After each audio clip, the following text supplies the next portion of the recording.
I get up every morning to work with brilliant, passionate, and impatient people, primarily motivated by improving life and making this world a more fulfilling and sustainable place to live in. I'm Lukas Poltanavičius, master degree student here at Wageningen University in Research. I follow the course Principles of Biobased Economy, and I would like to share some of the insights that I found interesting with you. Enjoy! Currently, our economy is powered by fossil fuel resources.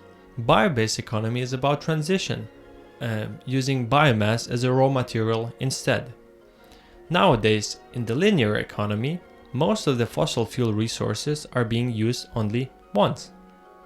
In order to minimize finite resources depletion and to reduce negative climate impact, we need to transform from linear to circular approach.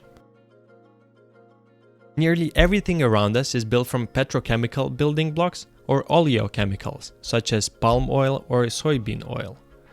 In most of the cases, they contribute towards deforestation and has a negative climate impact. In a bio-based economy, chemical building blocks can be produced from plants, such as potato, sugar beet, corn, wheat, and so on. But also, it can come from organic waste.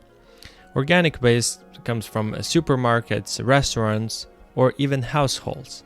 Yes, exactly. The same bin that you have to separate your organic waste can be used to make high-value products. So eventually, all this biomass, by applying biological processes, can be converted to the chemical building blocks. And finally, we can produce high-value products. For example, fragrances, lubricants, oils, bioplastics. If you would like to know more about bioplastics, check out my previous episode about rethinking plastic packaging. Okay, enough of theory, what is the reality?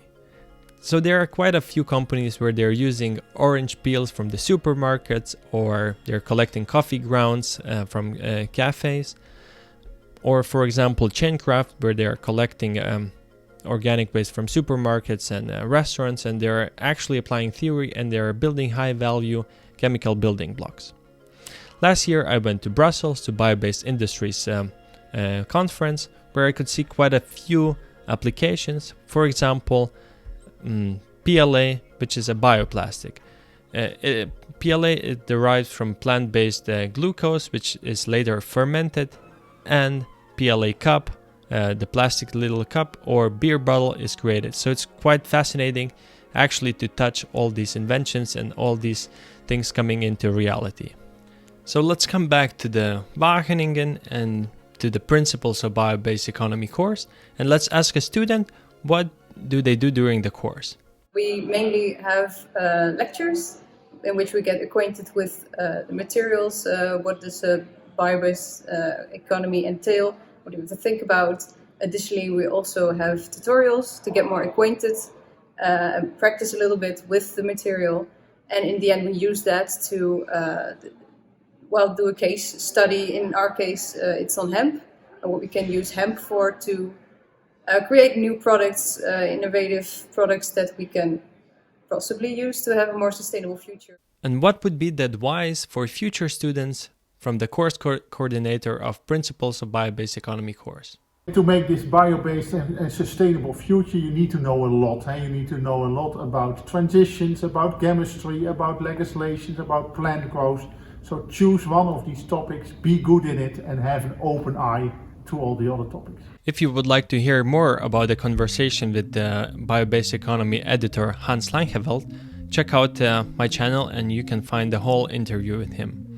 Thank you for watching this episode. See you soon and enjoy life.